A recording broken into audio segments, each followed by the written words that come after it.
우리 사람에게는 약점이 있습니다. 약점은 뭡니까? 우리가 어떻게 할 수 없는 풍재불능의 상황 같은 것을 말합니다. 여러분, 우리에게는 이 약점이 있을 수도 있습니다. 아니, 약점이 있죠.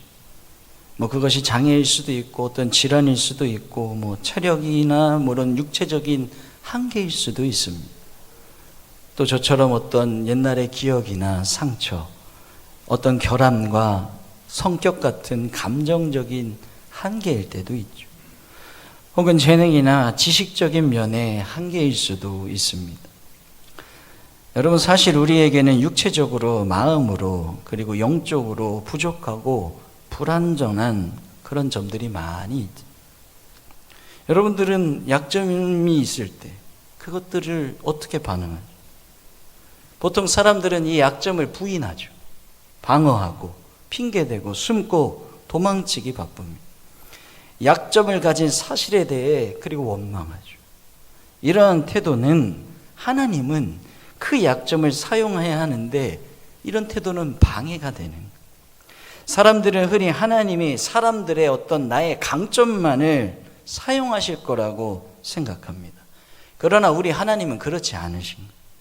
하나님은 사람의 약점도 하나님의 영광을 위해 쓰시는 줄 믿으시기 바랍니다. 고린도전서 1장 27절에 이렇게 말합니다. 우리 같이 읽어볼까요? 시작. 그러나 하나님께서 세상에 미련한 것들을 택하사 지혜 있는 자들을 부끄럽게 하려 하시고 세상에 약한 것들을 택하사 강한 것들을 부끄럽게 하려. 우리 하나님은 그런 하나님. 그러면 어떻게 하나님이 우리 약점을 통해 일하게 하실 수 있습니까? 그러려면 나의 약점을 인정해야 됩니다. 내가 불안정한 사람임을 인정해야 됩니다. 모든 것을 갖추고 있는 척하지 말고 스스로에 대해, 나 자신에 대해 솔직해야 됩니다. 건강한 삶을 위해서는 두 가지 위대한 고백이 신약 성경에 나오는데 첫 번째 고백은 베드로의 고백입니다. 마태복음 16장 16절에 이렇게 말하죠. 같이 읽어볼까요? 시작. 시몬 베드로가 대답하여 이르되 주는 그리스도시요 살아계신 하나님의 아들이니라. 두 번째 고백은 자신을 신으로 섬기려 했던 무리에게 사도 바울이 한 고백입니다. 사도행전 14장 15절에 보면 이르되 여러분이여 어찌하여 이러한 일을 하느냐, 우리도 여러분과 같은 성정을 가진 사람이라.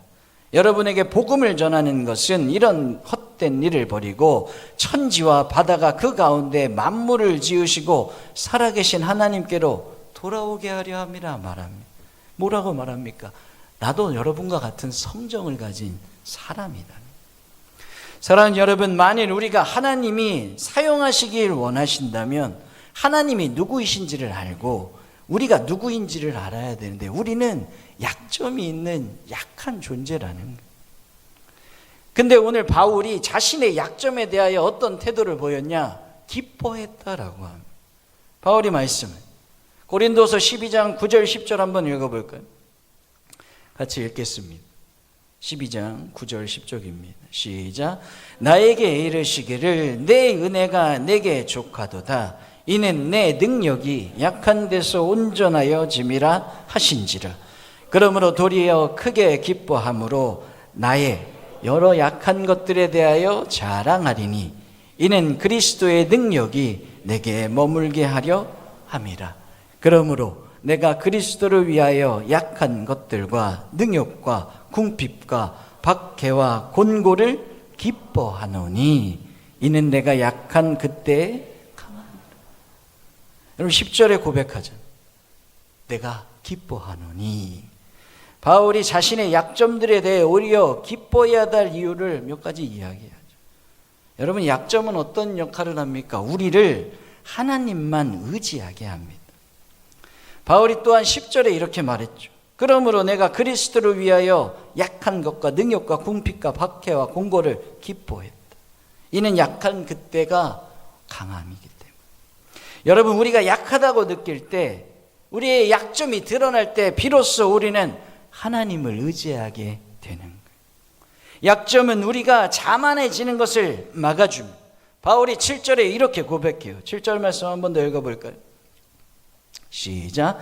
여러 계시를 받은 것이 지극히 크므로 너무 자만하지 않게 하시려고 내 육체의 가시 곧 사탄의 사자를 주셨으니 이는 나를 쳐서 너무 자만하지 않게 하려 하심이라. 아멘.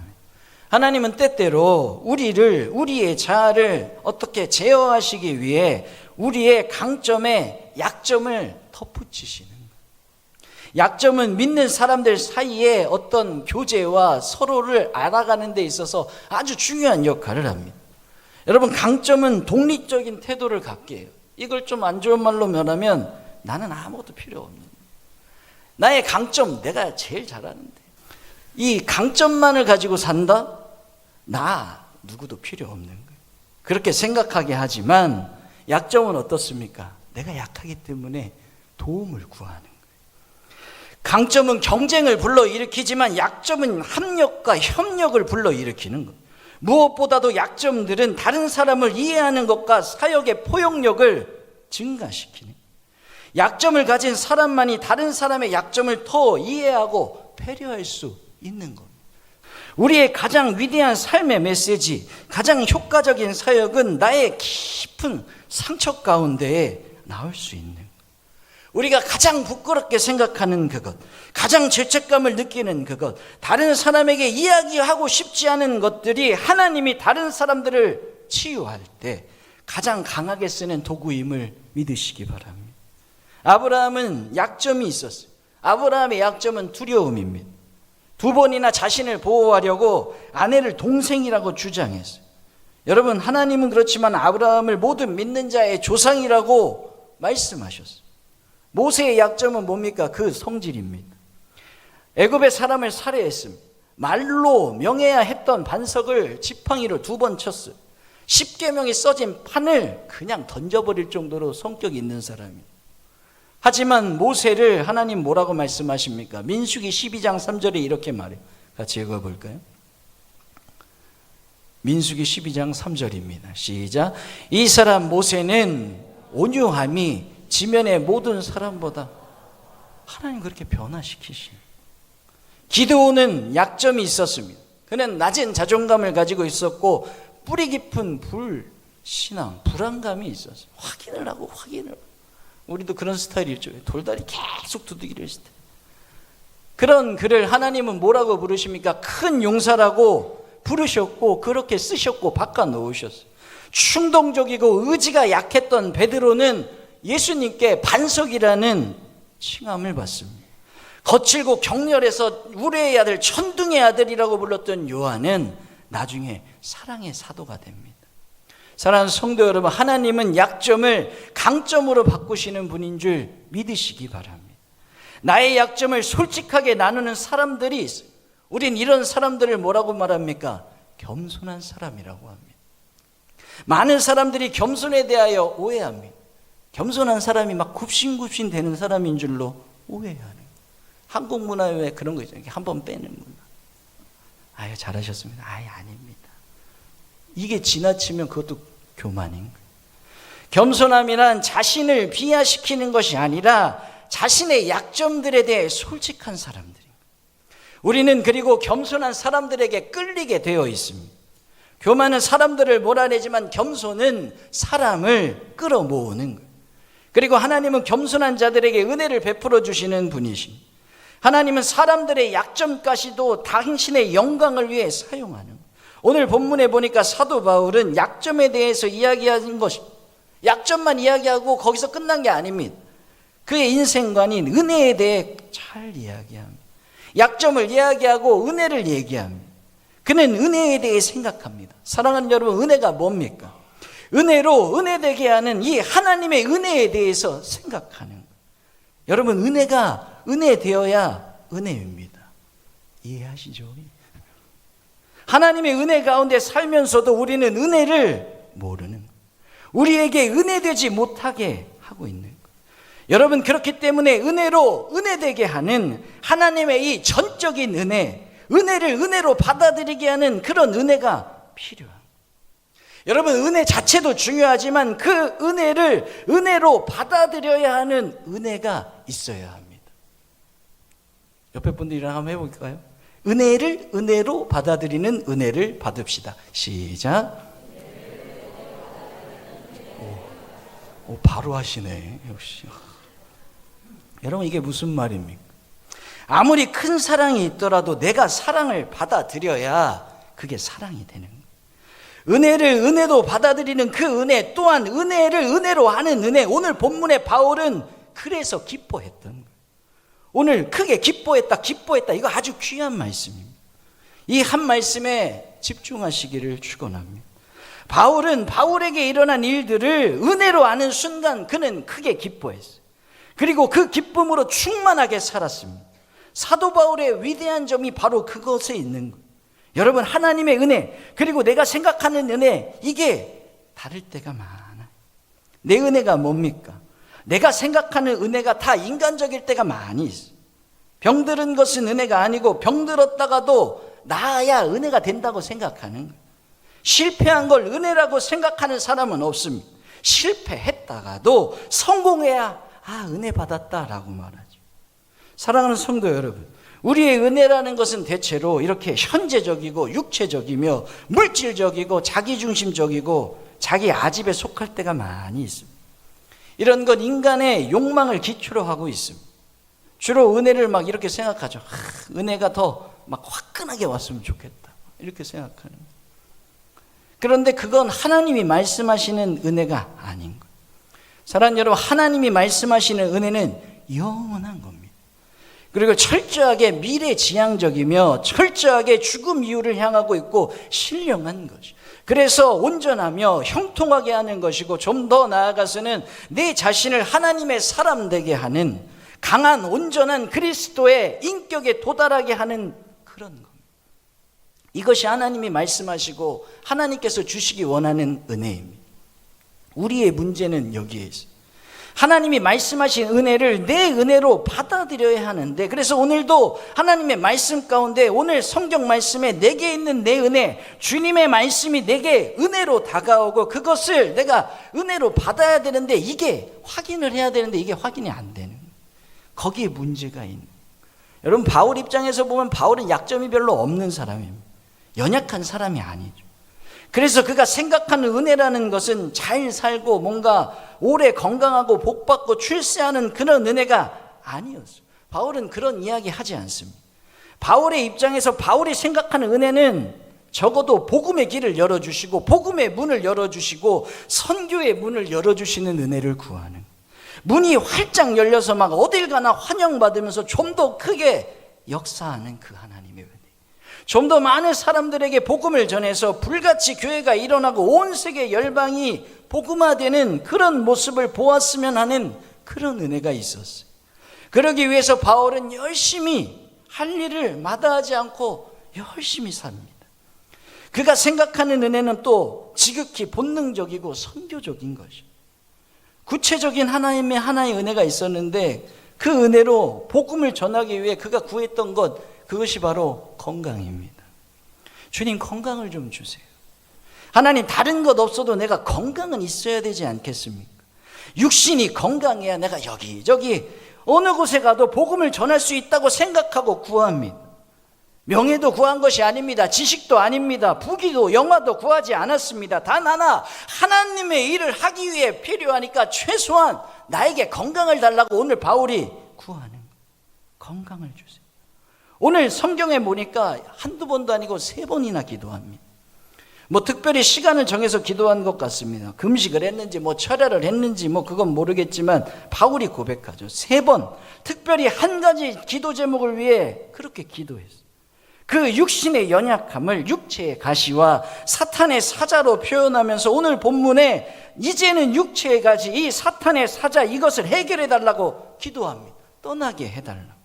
8절에 그렇게 말하죠. 우리 8절 한번 읽어볼까요? 시작.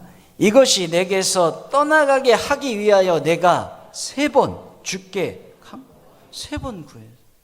이렇게 구합니다. 여러분, 그 기도가 잘못된 게 아닙니다. 그걸 생각하는 은혜가 잘못된 것도 아닙니다. 사탄의 사상, 육체의 가시가 뭡니다. 제가 요번에 이렇게 이제 설교 준비하면서 주석책 많이 봤는데 뭐 이거다 저거다 뭐 학자들은 많이 맞는데 가장 많이 말씀하는 것이 간질병이랍니다. 그래서 종종 쓰러지기 때문에 사도행전을 보면 누가라고 하는 의사가 함께 날마다 다니죠. 끝까지 함께 했던 사람이 누가입니다. 그런데 하나님이 이 병을 고쳐주시지 않는 거예요. 여러분 생각해보면 이건 엄청난 연약함입니다. 갈라디아서 4장 14절에 이렇게 뭐예요? 같이 읽어볼까요? 너희를 시험하는 것이 내 육체에 있으되 이것을 너희가 없인 여기지도 아니하며 버리지도 아니하고 오직 나를 하나님의 천사같이 또는 그리스도 예수와 같이 영접하였도다 라고 말씀합니다. 여러분 갈라디아 교인들에게 시험하는 것이 내 육체에 있다고 고백해요. 이 갈라디아 교회에 가서 설교할 때 강단에서 말씀하다 말고 갑자기 간질병이 도지는 거예요. 빙빙 돌고 거품 물고 쓰러져 버려요. 여러분 상상해 보세요. 아니면 반대로 제가 갑자기 이렇게 설교하다 말고 확 쓰러지는 거예요. 막 거품 물고. 그럼 어떡하시겠습니까? 우리 어떤 집사님 저를 좀 업어주실란가? 아무도 안 두고 구경하실란가? 일단 상상해 보면 우리 가족들이 놀래겠죠. 성도님들도 그렇고 이것이 믿음의 사람들에게 손해가 되는 거예요. 그래서 너를 시험한 것이 내 육체에 있다라고 고백하고 갈라디아 성도들에게 다 얘기하고 기도하는 거예요. 주님 이거 하나만 제거해 주세요. 바울의 기도는 그런 기도였어요. 그런데 오늘 성경 말씀에 보면 이 기도를 들어주시지 않는 거예요. 바울의 뜻대로 하나님이 응답하시지 않습니다. 상황의 변화도 없고 상태의 변화도 없고 해석만 하나님이 하셔요.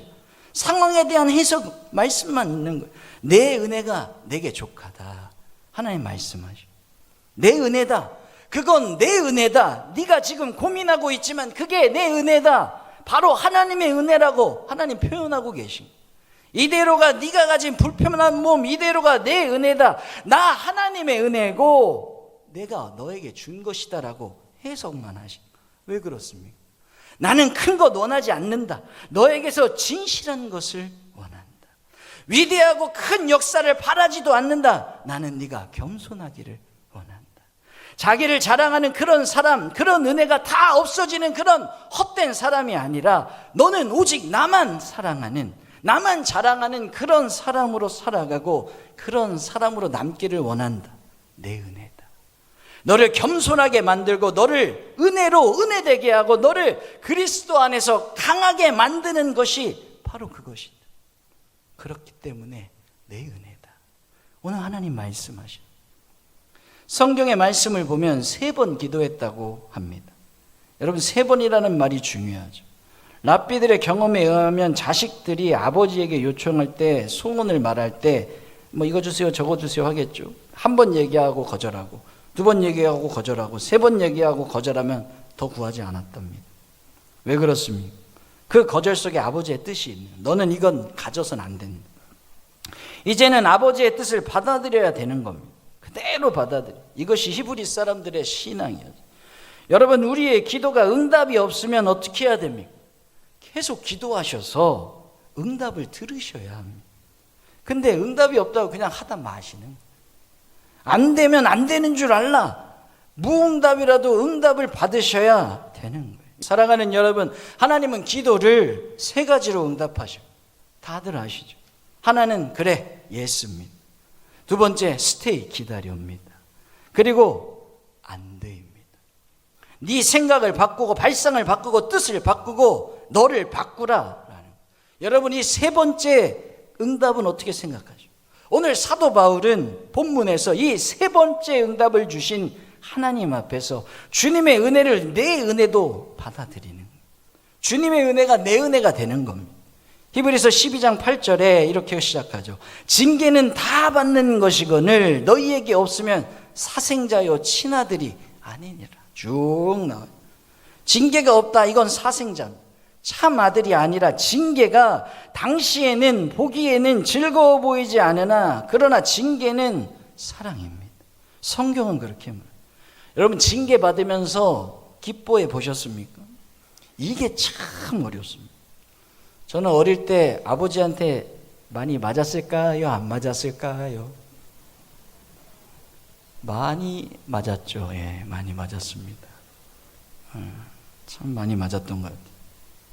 뭐 맞을 땐 그런 생각, 이게 지금 내가 죽을 것 같기도 하고. 저희 아버지 못 보셔서 그렇죠. 저보다 덩치 더 좋으셔요.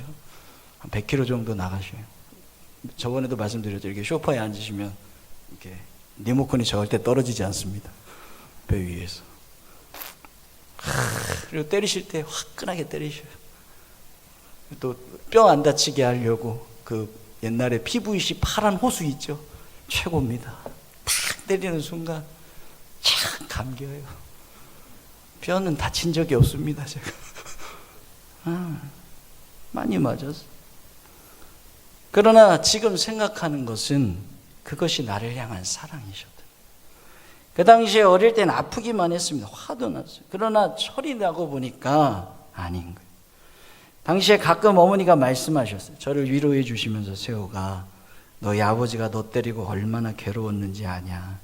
밤에 잠을 못 잤다. 당시에 제가 그걸 이해했을까요? 못했을까요? 그리고 뭘 나를 때려가지고. 근데 지금은 알죠. 아, 나를 사랑하긴 하셨나 보다. 그리고 가끔 우리 아버님 med으시고 나면 이렇게 제 책상에 편지 이렇게 두고 가신 거 지금도 다 있어요. 보면 막 구구절절이. 이 충청도 분이라 말은 못하셔도 글은 아주 잘 쓰셔요. 할아버지가 또 잘 가르쳐 주셔서.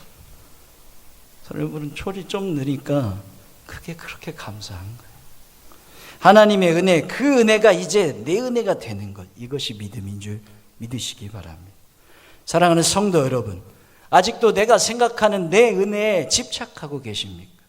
내가 생각하는 내 은혜만 나의 안에 있으십니까?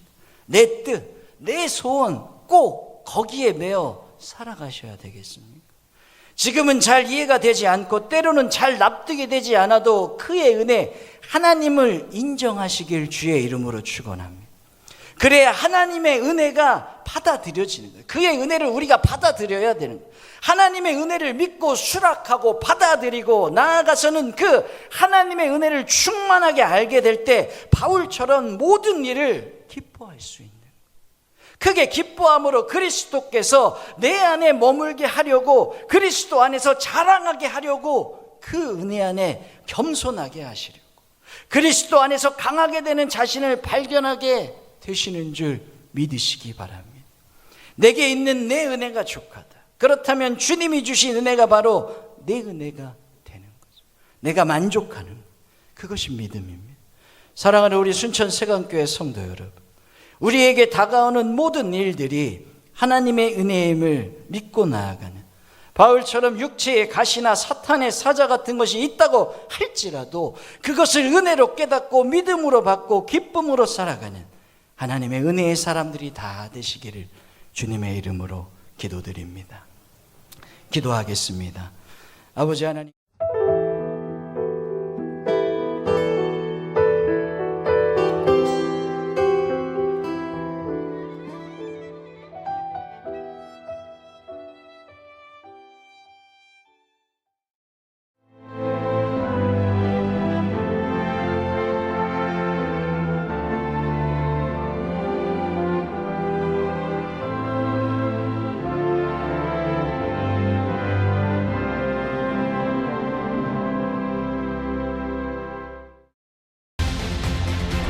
대한민국에는 아주 오래된 길이 있습니다. 8,000년의 시간 속에 다듬고 보듬으며 지켜낸 생명의 길, 순천 갯발. 1000년의 가치를 담아 오롯이 간직해온 치유의 길, 순천 서남사. 그 길 위에서 펼쳐지는 수많은 삶의 이야기들.